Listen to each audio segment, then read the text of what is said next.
Sağlıklı Türkiye yüzyılı kapsamında gerçekten medeniyetlerin merkezlerinden bir tanesi, dostluğun, kardeşliğin örnek olan Siirt ilimizdeyiz. Sağlık hizmetlerini değerlendireceğiz, yapılarımızı değerlendireceğiz ve sağlık hizmetlerinin daha iyi olması için Siirt'te neler yapabileceğimizin istişaresini yapmaya geldik.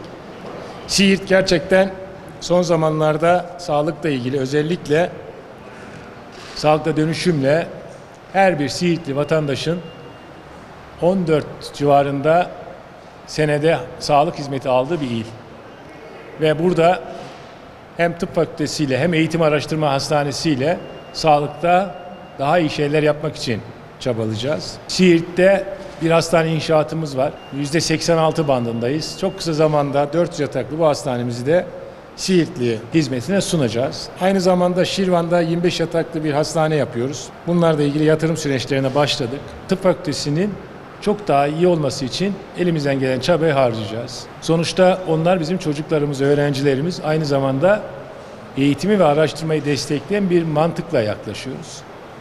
Ama bunu yaparken de hastanemizdeki hizmeti de en iyi şekilde sunmaya devam edeceğiz. Türkiye'de özellikle üreten sağlık kapsamında güzel şeyler olduğunu, yeni açılımlar, yeni cihazlar, yeni söylemler olduğunu özellikle ifade etmek istiyorum. İşte üreten sağlık portalı dediğimiz, üreten sağlık.gov.tr, herkesin fikrini söyleyebileceği, bu fikirleri alıp bizim ürün haline getireceğimiz, çalışma haline getireceğimiz güzel bir ortam olmaya başladı.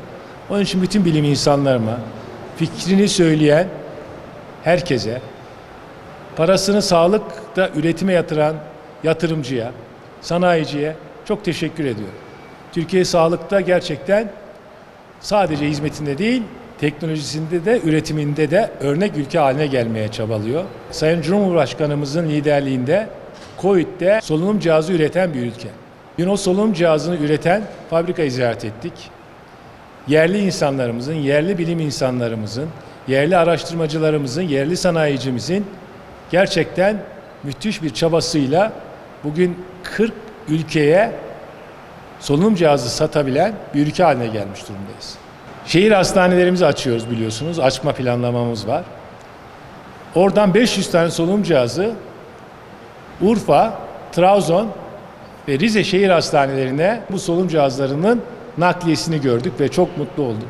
Cihazları yerli, insanlarımız, doktorlarımız yerli ve milli insanlarla Türkiye hem sağlık hizmetlerinde hem milli sağlık sanayisinin gelişmesinde büyük çaba harcıyor. Bunu da başaracağız. Ben emeğe geçen herkese, başta Sayın Cumhurbaşkanımız olmak üzere bütün geçmiş bakanlarımıza, sağlık yöneticilerimize ve emeğe geçen herkese teşekkür ediyorum. Türkiye'nin sağlıkta lokomotif olarak sağlık sektörünün olmasını istiyoruz. Sadece hizmetine değil, üretiminde, teknolojisinde de. Onun için çabalıyoruz.